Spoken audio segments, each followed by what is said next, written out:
Guys, आइए check करते हैं नेक्स्ट 3 मंथ्स आपके बिजनेस, आपके रिलेशनशिप, आपके फाइनेंस, आपकी लाइफ के हर एस्पेक्ट के लिए मार्च, अप्रैल, मई ये तीनों मंथ्स कैसे जाने वाले हैं। तो सबसे पहले हम देखते हैं मार्च के लिए।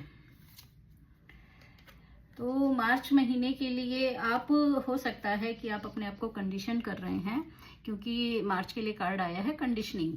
तो इसका अर्थ ये हुआ कि आपकी पावर तो बहुत ज़्यादा है, आपकी पावर तो एक लॉइन जितनी है, बट आप बैठे हैं भेड़ों के बीच में। यानी आपके पास जितनी पावर है, जो आपकी कैपेसिटी है, आप अपने उस तरह की कंपनी के बीच में नहीं बैठे हैं।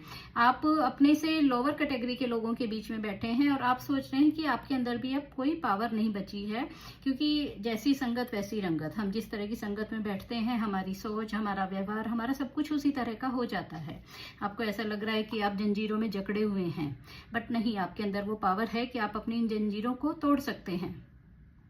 जरूरत है आपको अपनी इस कंडीशन से बाहर आने के लिए। तो जब आप अपनी इस कंडीशन से बाहर आते हैं, अपने जंजीरों को तोड़ते हैं और आप अपने बराबरी वाले लोगों के साथ बैठते हैं, अपने ही पसंद वाले लोगों के साथ, जो कि जिनकी सोच, जिनका व्यवहार आपकी तरह का ही है, उन लोगों के साथ जब आप रहते हैं तो आपको अपनी पावर, अपनी कैपेसिटी सब कुछ समझ में आएगा और फिर आप इजीली अपने बिजनेस में या फिर अपने रिश्ते में या फिर अपने कैरियर में, फाइनेंस में, किसी भी चीज में आप अपनी कैपेसिटी, अपनी शक्ति के हिसाब से आगे बढ़ सकते हैं। तो ये थी आपके मार्च के लिए। अब देखते हैं अप्रैल के लिए आपकी यूनिवर्स की क्या गाइडेंस है। तो फिर अप्रैल में आपको एक नए विजन के साथ आगे बढ़ना पड़ेगा, क्योंकि जब आप अपनी वो कंडीशन को तोड़ते हैं, उन जंजीरों को तोड़कर बाहर निकलते हैं, तो फिर क्योंकि आप अभी तक वो जंजीरों में बंधे हुए थे, अपने से कम लोगों के साथ में बैठे हुए थे, एक लॉयन की पावर होते हुए आप भेड़ों के साथ में बैठे हुए थे, तो आपकी वो कैपेसिटी कहीं दब गई थी। अब आप वो जंजीरों को तोड़ के बाहर निकले, तो आपको एक नया विजन भी अपनाना पड़ेगा।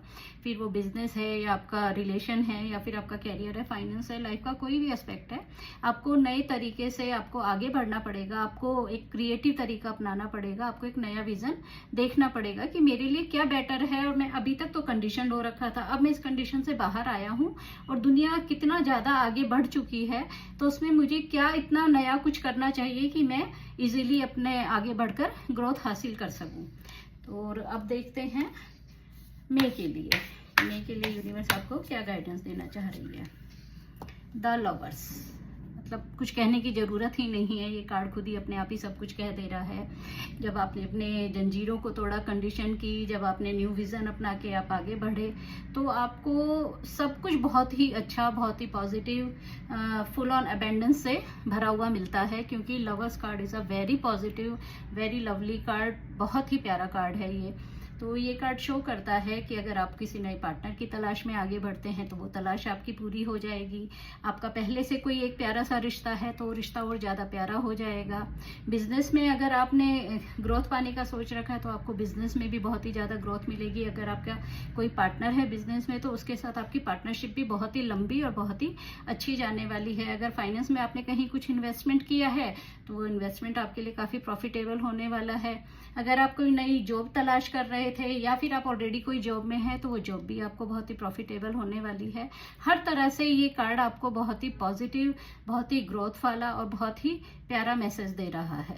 तो ये थी आपकी 3 मंथ्स की गाइडेंस।